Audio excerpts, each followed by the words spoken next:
Man, fuck the greed and the fame. I'm forever stay Dutched out, blaze staring at the rain. Sometimes I wish life was a game, so I can go back to the start and roll that dice again. Have total strangers saying very well played. Now hypothetically, let's just say if I was a boombox, shit, I would chew your tape. And while you sitting soaking with that dumb look on your face.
All right, hey! This is Media Mothership with Dr. Craig Norris, and on Media Mothership here on Edge Radio, we talk about everything in and around the world of pop culture, media, internet, happenings, bizarre phenomena that are from media sources.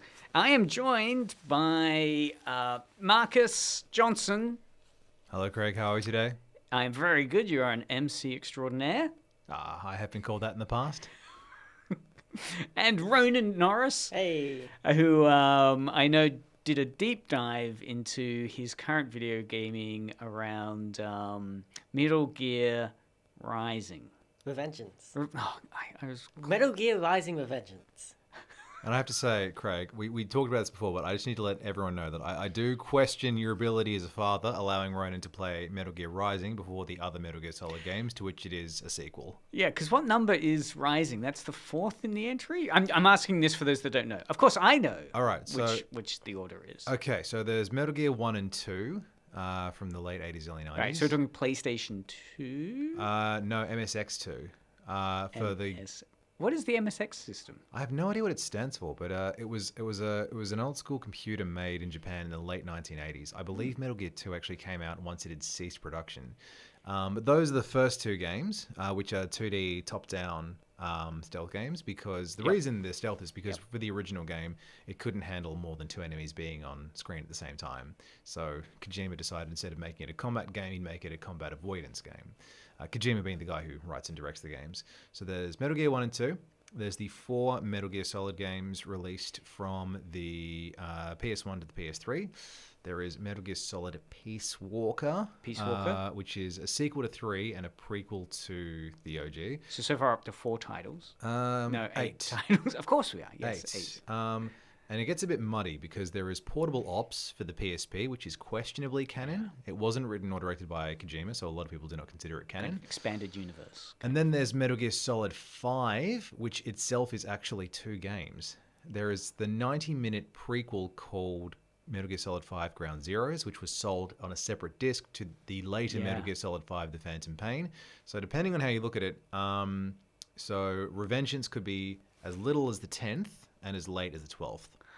That's a great quiz show question, right? Really catch out people in terms of the number of titles within the Metal Gear franchise. I feel I'd have a lot of well-actuallys, so I would never dream of having such a question. Guaranteed to annoy your participants. Well, before we go into the news that's been happening, let's do a quick debrief on TASPOP South 2022. Marcus, you were a key player in that, right? I saw you up on stage doing various auctioneering and emceeing. Yes, primary MC for the weekend. So I helped organize and I emceed both of the auctions. I helped source and train volunteers for that, and brought along one of my co-hosts. I also wrote and co-hosted the quiz night, which was on Saturday night, and helped organize pizza for everyone.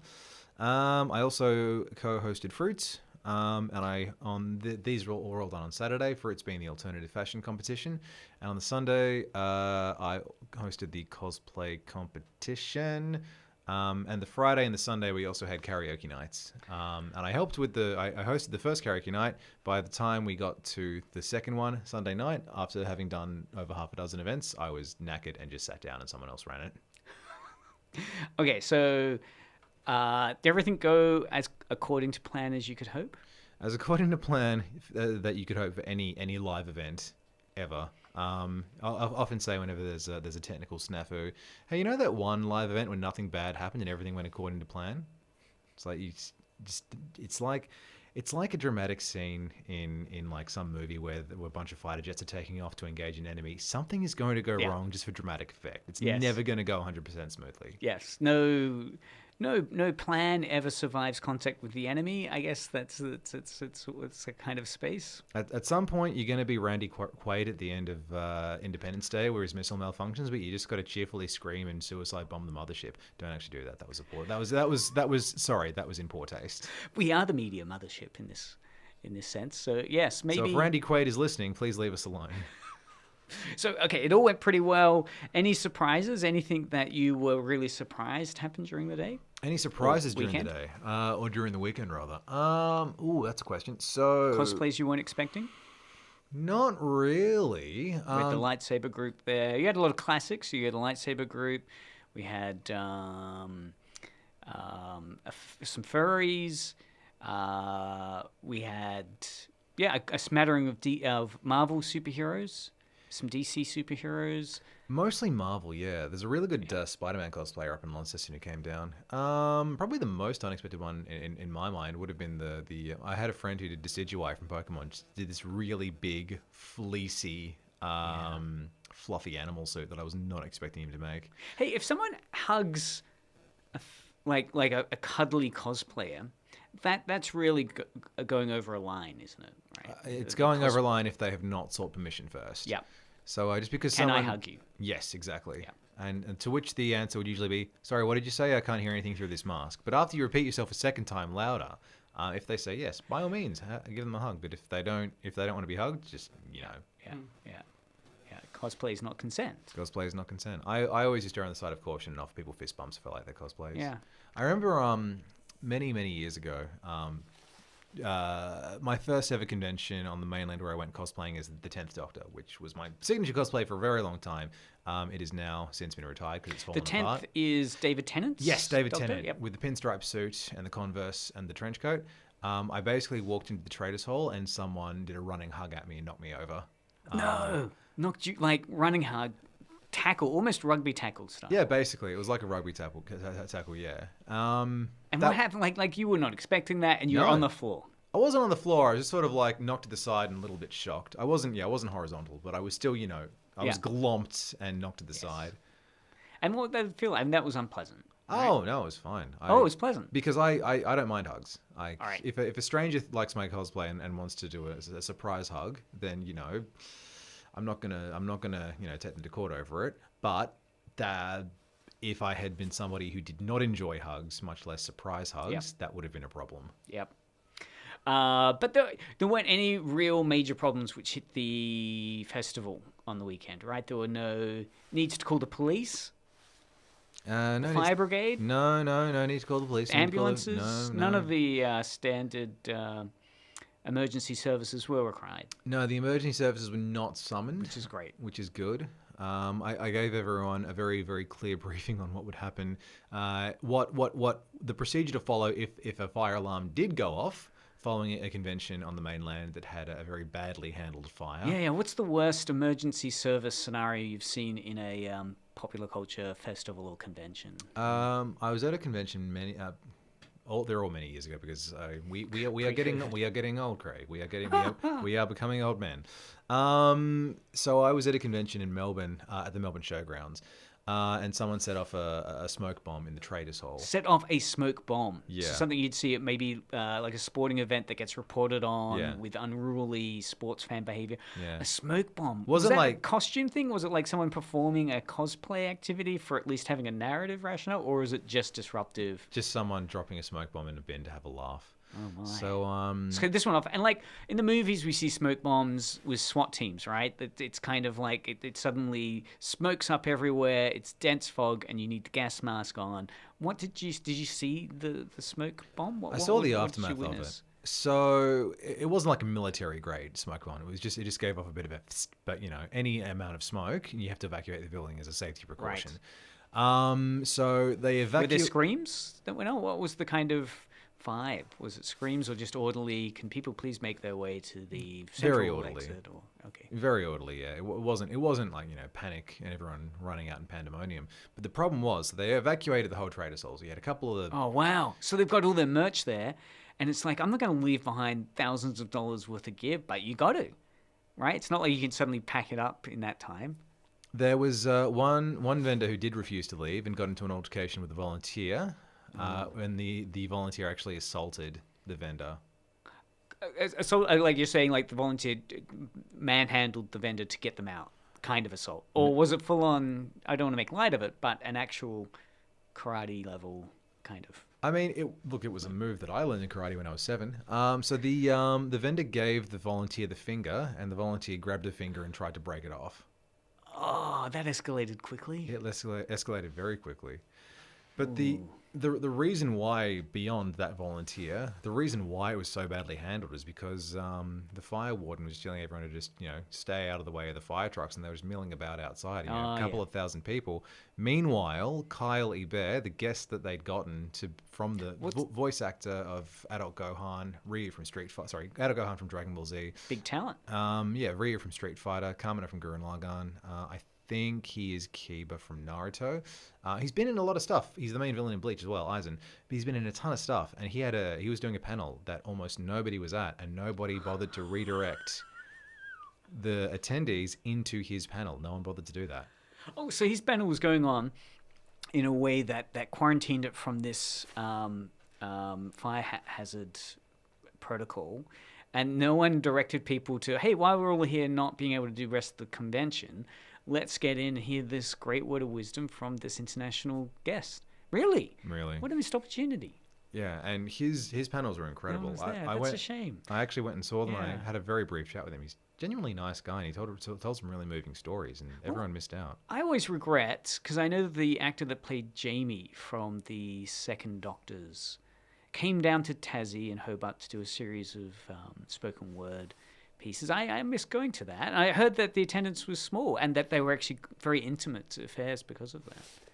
I think so, because I mean, the Second Doctor era, because so much of it was junked by the BBC, a lot of it just doesn't exist. So Jamie is one of the more underrepresented companions, and people do find it hard to get into black and white Doctor Who. But the actor who plays him, Fraser Hines, he's extremely charming and charismatic. So you missed him when he was down? I didn't even know he was on. Ah, right, yeah, well, yeah, it was way back in the day. I do wish I'd gone to see him, because he's a champion. He actually, because he was very close friends with Patrick Troughton, who played the Second Doctor. Yes. So he was able to. He actually. So Fraser Hines, who played Jamie, the Second Doctor's companion, he plays the Second Doctor in the audio dramas because he's able to do such a good impersonation. And if he's going, Really? Yeah, he can do a perfect impersonation of Pat Troughton's Second Doctor. Wow. So some of the, and he's done that in terms of some of the audio dialogue that you'd hear on actual Doctor Who. Yeah. So in the Big Finish audio plays, Yeah. He plays the Second Doctor in those, and he also attends conventions. And when he's not doing a panel, he cosplays as the Second Doctor. No! And people don't recognize him because he's wearing the wig. So they think That's he's huge. They think he's just somebody's father or grandfather wandering around in cosplay, and it's actually one of the main talent members who's there. How unassuming. That's almost that kind of Adam Savage level cosplaying in a way where you are a celebrity, but you're able to walk around reasonably unidentified. Fascinating. All right. So everything went well for Taspop South. Fun and amusement was had by all. Any heartwarming moments? Is a particularly big heartwarming moment that you're left with? A kind of... a particularly big heartwarming moment. Give me a moment. Sorry, a lot happened that weekend, and I was sprinting all over the place. I mean, there are a lot of photos up on Mercury picked it up. They ran with tons of photos on their local news website. It got good coverage. If I had to pick, Yeah, I noticed the demographic was kind of over 50% female from my kind of cursory look, and amongst that large female engagement, many were in cosplay, right? Many of the girls I saw play, women were cosplayed. So yeah, a really creative space. Absolutely, yeah. Cosplay would generally be, I would say, at least sort of 70% women. Or non-binaries who identify closer to femme. It's generally one of those things. It's not sort of masculine dominated. I don't know why that is. I don't know if your general anime or pop culture enthusiasts are like, oh yeah, no, I don't want to do that. Rather have a tinny with the boys. Could be a cultural reluctance, a kind of growing up without Halloween occurring often enough to break through that barrier of vulnerability that you need to have to cosplay. I think you need to be very vulnerable to cosplay. See, I personally, because I almost always cosplay at these events, but I always pick characters who have sort of short to medium length brown hair, so I don't need to wear a wig because I hate wearing wigs. Yes. It's so uncomfortable. Yeah. So I'm trying to find cosplaying that could be bald, because I'm not going to put a wig on. So we're thinking Miltwater White. And yeah. I still think that you and Ronan at some point need to do Master Roshi and Goku. Just Oh, grow yeah. out the beard. Yeah. Thank you for that tip. All right. Well, there you go. You've heard it here. Marcus has put down the challenge for us. So any other final thoughts on Tazpop South? Come to more Tazpop events. So we're always provoking. Provoking is not the right word. We're always promoting them. Sorry, on these channels. So there's a couple of events that we run reasonably frequently. So every quarter, I will do a quiz night. That will either be at the New Sydney or at Good Games, depending on essentially what the weather is like. That we had two of our new regulars are actually. I say two, but there are two mothers who have come along because they're looking after their kids who are 10, 11, 12 years old. So the kids run off and they hang out with the cosplayers, and the mothers just sort of hang back and they just chill out and have a chat. That's at the quiz shows. No, at cosplay picnics and at Tazpop South. So I basically Cosplay picnics. Cosplay picnics, I think they're on the back burner for the time being because it's very cold. But I actually said to them, look, so we have, if we have the event at an 18+ venue, it's away from the general populace. We've got a room to ourselves for 30 or 40 attendees. Nothing inappropriate in the actual quiz. So if you're under 18 and your parent wants to come along, then Because those are regular events, right? There, and you can check those out doing a Facebook search or a search for Tazpop. yes, Tazpop Quiz Night. So we do them once per quarter, so they're seasonal. So the next one will be coming up either in August or in September. So I guess early September in Tasmania is an honorary winter month. So it'll be coming up in the next 6 weeks. And the content of the quiz is going to be completely all ages. There's a whole bunch of different stuff in there. A lot of very deep cuts. As Craig always likes to tell me, yes, I appreciate deep cuts. I can never answer them. We were talking earlier about a cosplay that I'm planning to do that maybe one person is going to get. Yeah. Because it's based on a particular iteration within the Japanese live action superhero. Yes. And not only that, but the character reappearing in another show 30 years after his show finished wearing a different costume. Wearing that, yeah. But in terms of, But you sourced that specific iteration of that jacket, right? You actually had to go online, look for that particular make, because that's not something you could just say, well, that jacket's very common at Uniqlo, so I can just order online and make some modifications. You've had to specifically source a very unique jacket. Yes. I should have checked Uniqlo, because, I didn't even pick it because I like the character when he comes back. I just like that jacket. But in terms of Tazpop events, we will have cosplay picnics when the weather gets warmer. We're having quiz nights, and we'll try and organise some geek markets at some point in the near future. So geek markets where local vendors come along, they bring stuff that they have made or secondhand goods that they want to sell. We have those at the Youth Arc. So there's going to be stuff around the corner, and we would love to get more people involved. Thank you, Marcus. Well, moving on to the more serious part of the Media Mothership show here on Edge Radio 99.3, we have Ben Affleck seemingly returns to play Batman and Aquaman 2. And what's interesting to me about this headline from CNET, your guide to a better future, is seemingly.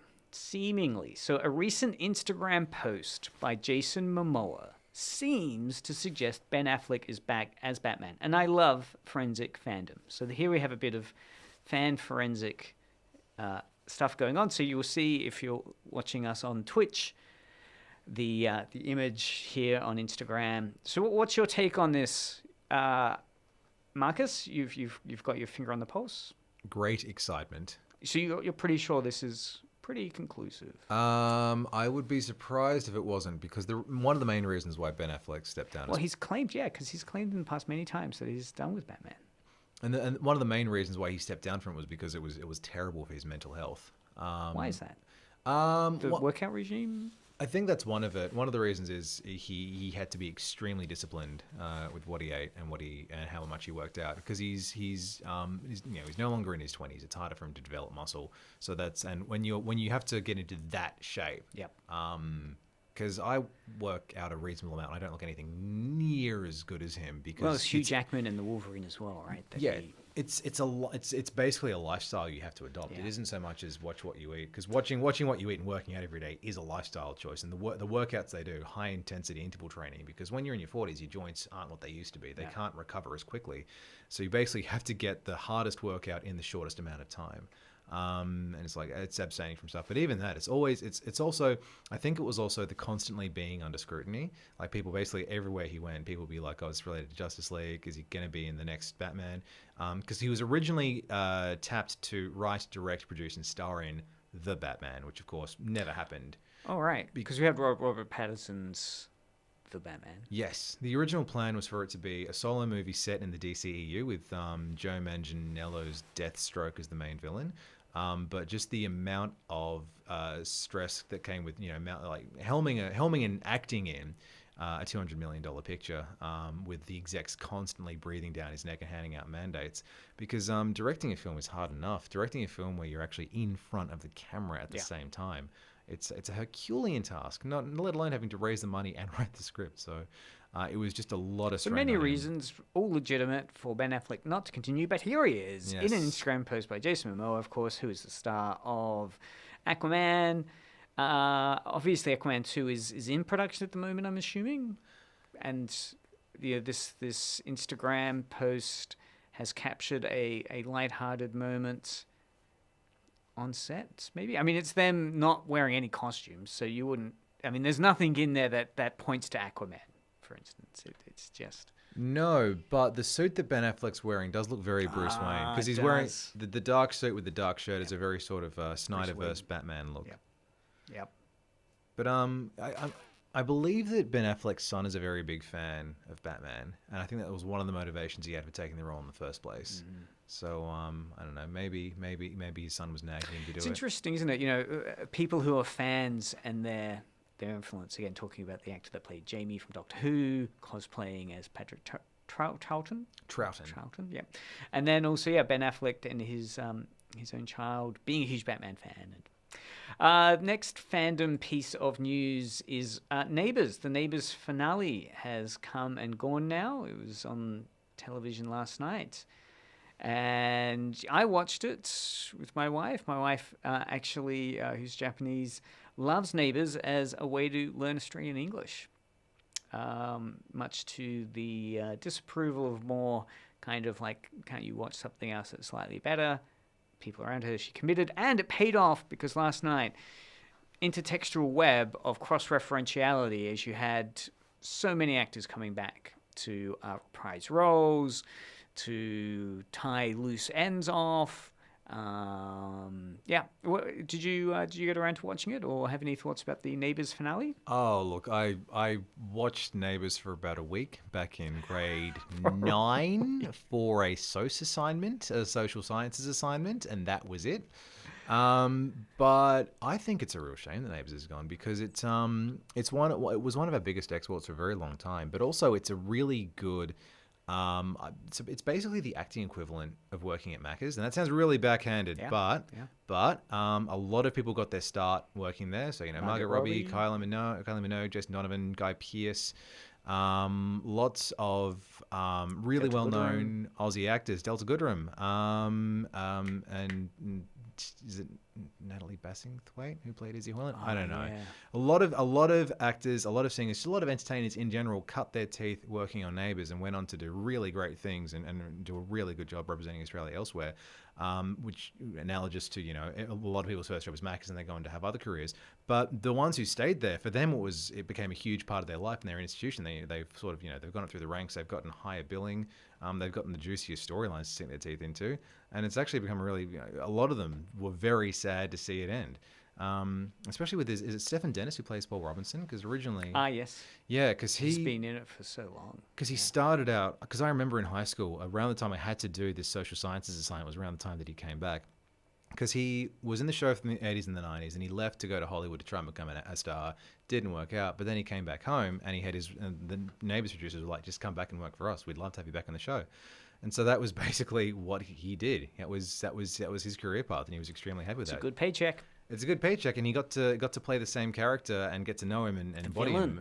Yeah, basically being the main villain of a TV show for 37 years. Yep. Minus the time he was gone. That's great. That's a lot of actors would love to have the kind of opportunity.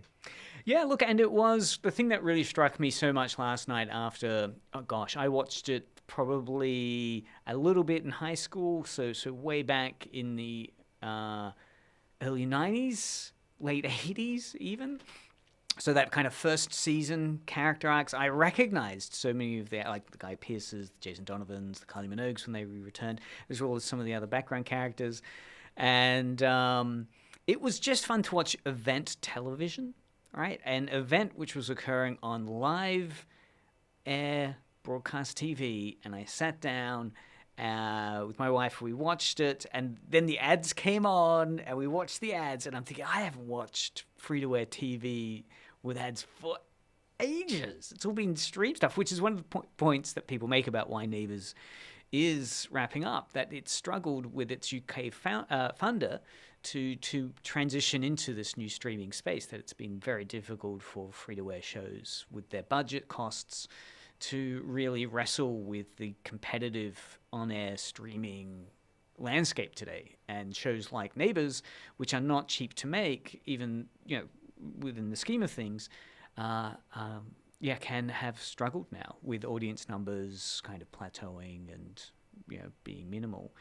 So it was fun though, and I had no idea what direction it was going in, and I thought having Guy Pearce come back and play his character, and then there were all these wonderful, there's this one scene where they have to go in. He says, he wants to check out some of the houses because they're all going on sale, and his like old flame.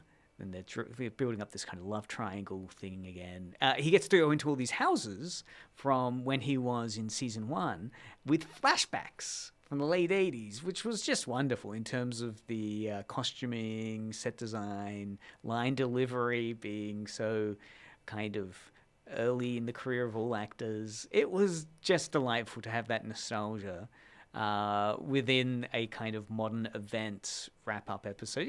You've got event show, like by event I'm saying like these huge numbers they used to get on TV for MASH, the farewell, goodbye and amen, the last episode, which was in the millions. You'd have TV where you'd have to schedule it to come and watch it, and it would have enormous numbers, and it would be the final episode. And it did feel a little bit of that buzz again. That we had to do a quick internet search. When is Neighbours playing? Right? What time? Where can you watch it? When can you watch it? Right? So it was like on the channel 10 and at 7:30, and it was like, oh great, okay, we've just got time. Have we missed it? No, because you felt like you were scheduling it again. It was good.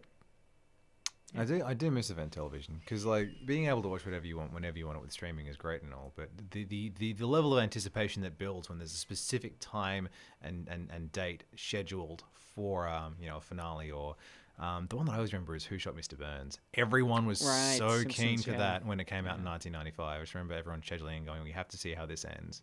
Yes, yeah. Look, it's so tough, yeah, because you're going way back in time to like the Twin Peaks resolutions of Who Killed Laura Palmer, and you had to watch and it was very difficult to have material spoiled for you in those days because the global interconnectivity of the internet was not there. All right, so that's Neighbours. Let's have a look. So let's take a little bit of a gear change and look at video games. So Kotaku was reporting on this horror game. Steam horror game challenges you to beat it quick enough to refund it.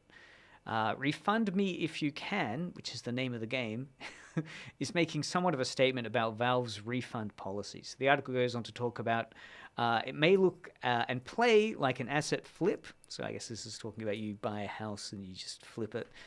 But Refund Me If You Can is nothing if not clever with its premise. You have 2 hours to evade a monster, get out of a sewer-like maze, and you must to promise and to honor that you will not request a refund through Steam.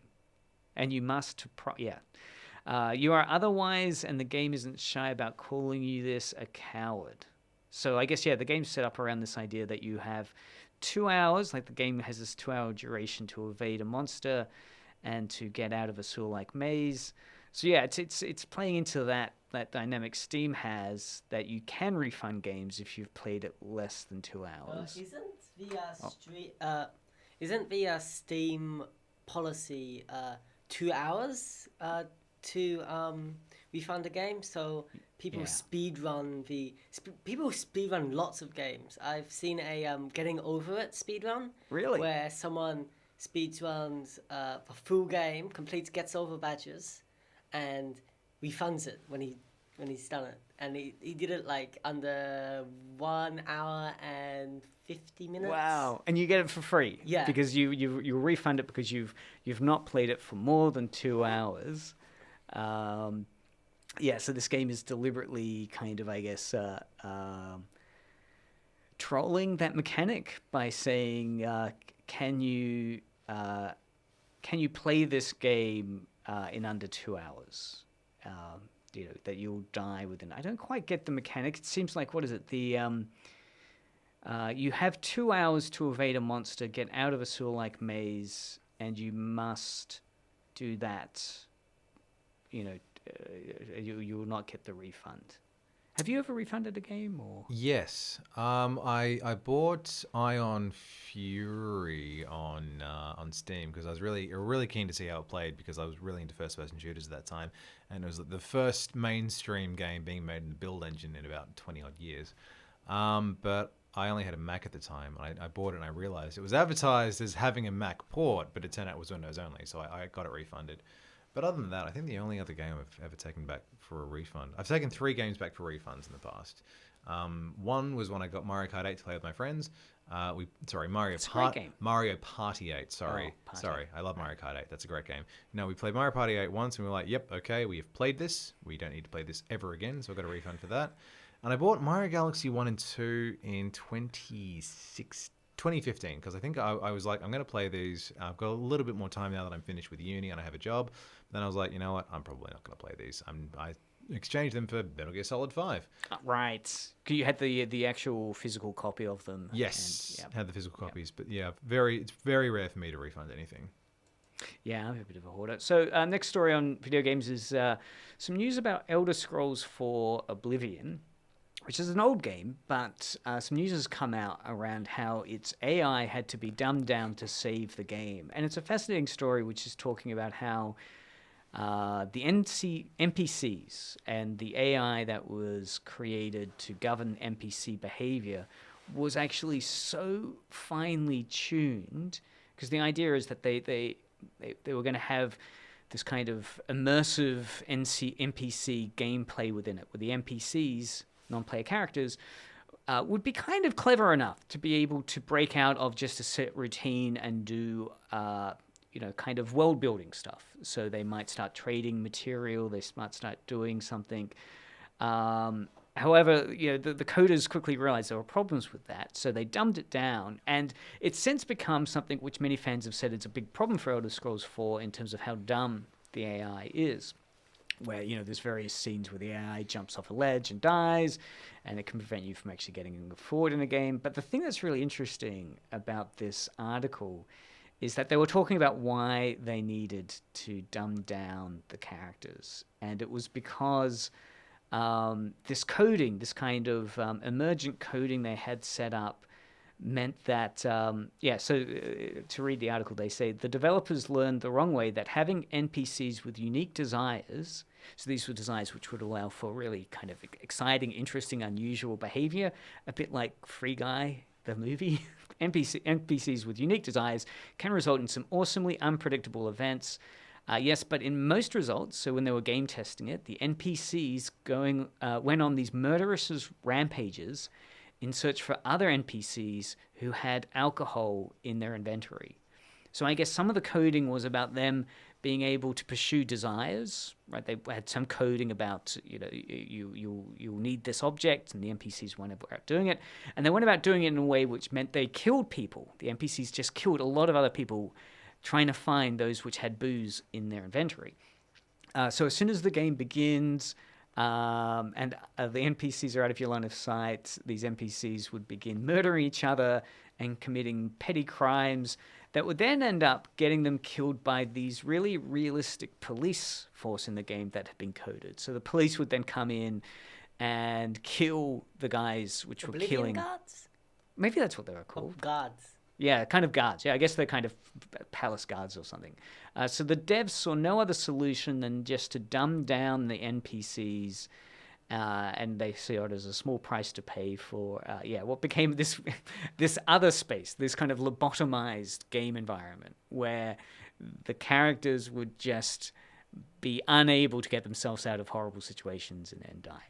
But what a great, it's real Westworld. I've enjoyed watching the Westworld series, and this idea that the coders created this hyper-intelligent, or not hyper-intelligent, but this very immersive gameplay for NPCs to do while you're not playing the game, so you'll come back and it looks really organic, but instead the NPCs just were killing other NPCs to get this coding desire that they'd built into it. It feels like we're the monsters, that we projected our own psychological issues onto these NPCs and let them out, and they, really Frankensteined it. They were our Frankenstein monsters. And then they had to lobotomize them so that they were less murderous, and therefore they create this game where it's just dealing with a lot of very derpy NPCs. He who controls the booze controls the universe. Have you ever played Elder Scrolls 4? I'm probably going to have to hand my gamer cards in. I've never actually played an Elder Scrolls game. I'm sorry. That's all right. Talking of playing games, this was a story I ran last week, and I want to ask you about it because I know you've had, I think you still have pets in your life? Yes, I have a chonky little black and white cat called Tux. Ah, perfect. Okay, so have you heard of the game Stray? I've heard of it, yeah. Yeah. So it's a game where, from what I understand, you're playing as a stray cat, a ginger cat, it seems, and you're in this kind of open world space. This article was talking about how pets are freaking out over seeing their owners play the game. That so there are all these TikTok and Instagram images of cats and dogs looking intently at the screen as their owner is playing the cat, and then behaving in real-world mannerisms towards the screen. Barking at it, racing off towards where the off-screen is as the cat had gone in that direction. Has your pet ever behaved in certain ways as you've played a game? Have they ever kind of seen you playing a game and kind of started reacting to it? No, none of my cats have. When I had guinea pigs, they used to get terrified of... Really? Yeah. Guinea pigs? Yeah. Terrified of gunfire noises. Wow. So how would they behave in their terror? You just hear them running around in their cage. So you'd be playing Metal Gear Solid Rising? Metal Gear Solid 5, yeah. 5? And they'd be guns. I'm going to get the right Metal Gear Solid reference soon. And you'd be firing a gun, and then you'd suddenly hear this... Yeah. And it's there's a very specific kind of run they do where it's sort of back and forth, and but it's sprinting. Because that's probably good genetic coding, because gunfire is something you want to flee. So I think these guinea pigs somehow had quite good genetic coding to behave in a way that allowed Yeah, they had war flashbacks. PTSD. That's right. The Great Guinea Pig Wars of 75. I actually remember, I think one of the first nights that I had my first guinea pig called Ro back in 2016. I decided I wanted to watch Spider-Man 2. And the sound of Doc Ock's tentacle claws when they opened, he was terrified of them. Wow. So I had to actually put him in a different room so he didn't get too scared. Because, you got to watch the appropriate sound level for Spider-Man 2. You can't let the poor animal. But he would also, certain things would make him really happy, and he'd purr. So the theme song from House, he really loved. If you put an episode of House and it got a theme song, he would start purring. Wow. See, that's... I can't remember the theme song from House. Is it kind of jazzy, or...? It's just this sort of lo-fi chill beat. But guinea pigs really like lo-fi chill beats. Also, Binging with Babish, the cooking show, I put that on for him to listen to overnight when he was a solo pig. Because the main character, the presenter of that has a very deep, smooth voice and has chill beats in the background. And he liked listening to people talking, and he liked chill beats, so I'd leave that out for him to listen to overnight so he didn't get lonely. It fascinates me, the kind of non-narrative engagement with media, that we're so focused on, does it have a good story, does it have a good plot, is the acting good, that we miss the effect of just sound that might be impacted on you, or gunfire, or maybe imagery that has nothing to do with the plot. Does it entertain? Does it stir up an emotion? Yeah. Does it provoke a response? Yeah. Let's have a look, because I was interested to hear your opinion on this other story you ran last week, which was Simon Pegg, talking. He got asked during a press piece during an appearance at Sirius XM. I'm not sure what that is. It's just another media show. He got asked which are the hardest fans to please. Given that he's appeared in Mission Impossible, Star Trek, Star Wars, and Doctor Who, which fans does he think are the hardest to please? And he said that it's Star Wars fans. And he's quoted as saying, to be honest, and as someone who kind of was, kicked off about the prequels, the Star Wars prequels when they came out, the Star Wars fan base really seems to be the most kind of toxic at the moment. Interestingly, even Taika Waititi has referenced this because he's up to do a Star Wars piece, and he's saying that he just knows he can't satisfy the encyclopedic knowledge of Star Wars fandom, and because of that, it's unlikely he's going to make any direct narrative plugins. But what do you think? What do you think about the most toxic which fans do you think are the hardest to please? Look, Star Wars, I would say, is up there because there are only 2 Star Wars films that everyone agrees on. The first one and Empire. Yeah. So New Hope and Empire. Even Return of the Jedi, people can't seem to come to a Ewoks. consensus on that. Ewoks, the stuff at Jabba's palace, so it's cool, but it's completely pointless to the plot. Yeah.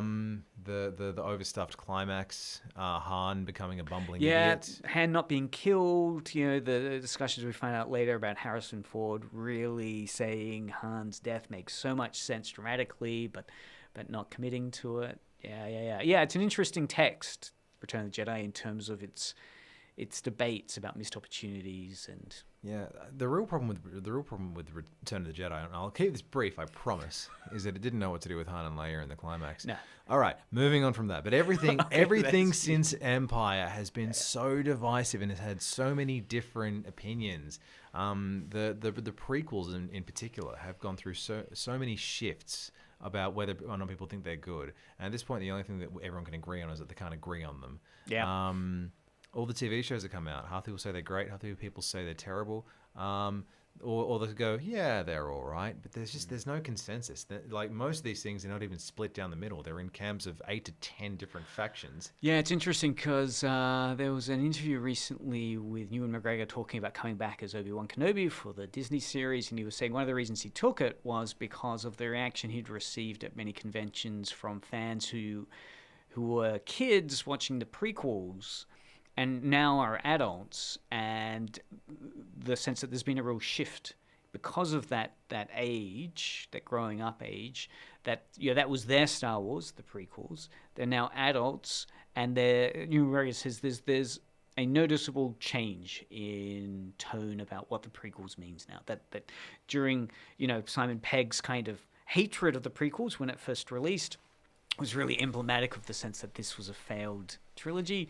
But Ewan McGregor says no, he was really happy to come back as Obi-Wan Kenobi because there's a lot more love for those prequels now. I think the memes are responsible. The memes definitely rehabilitated Revenge of the Sith, if nothing else. And even then, Revenge of the Sith has that's fresh on Rotten Tomatoes. It's got a better Rotten Tomatoes score than Return of the Jedi. Yeah. But it's appropriate that it's Ewan McGregor as Obi-Wan because he was essentially the only thing that everyone thought was pretty good about the prequels. Oh, he's pretty, yeah. Though you see his performance, it seems like there's so much more that could have happened still.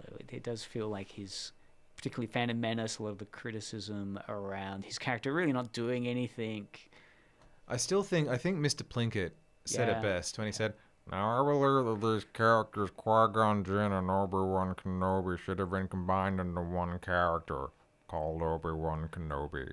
Yes. Yeah, a bit of meat to Obi-Wan's. It's like, because Qui-Gon serves no purpose in Phantom Menace other than to die. So if Obi-Wan had been the main character and his sidekick or his Padawan had died and then he has to adopt Anakin, would have been, again, gonna get off topic, but I do agree with Simon Pegg. The Star Wars fan base is completely unpleasable. Well, we'll leave it on that nicely controversial point. Thank you, Marcus and Ronan, for coming in again this week. And keep listening to Edge Radio. This has been Media Mothership for another week with Dr. Craig Norris. Coming up next, we have Weekend Run by Unknown Mortal Orchestra, and Adrian's show will be on after that.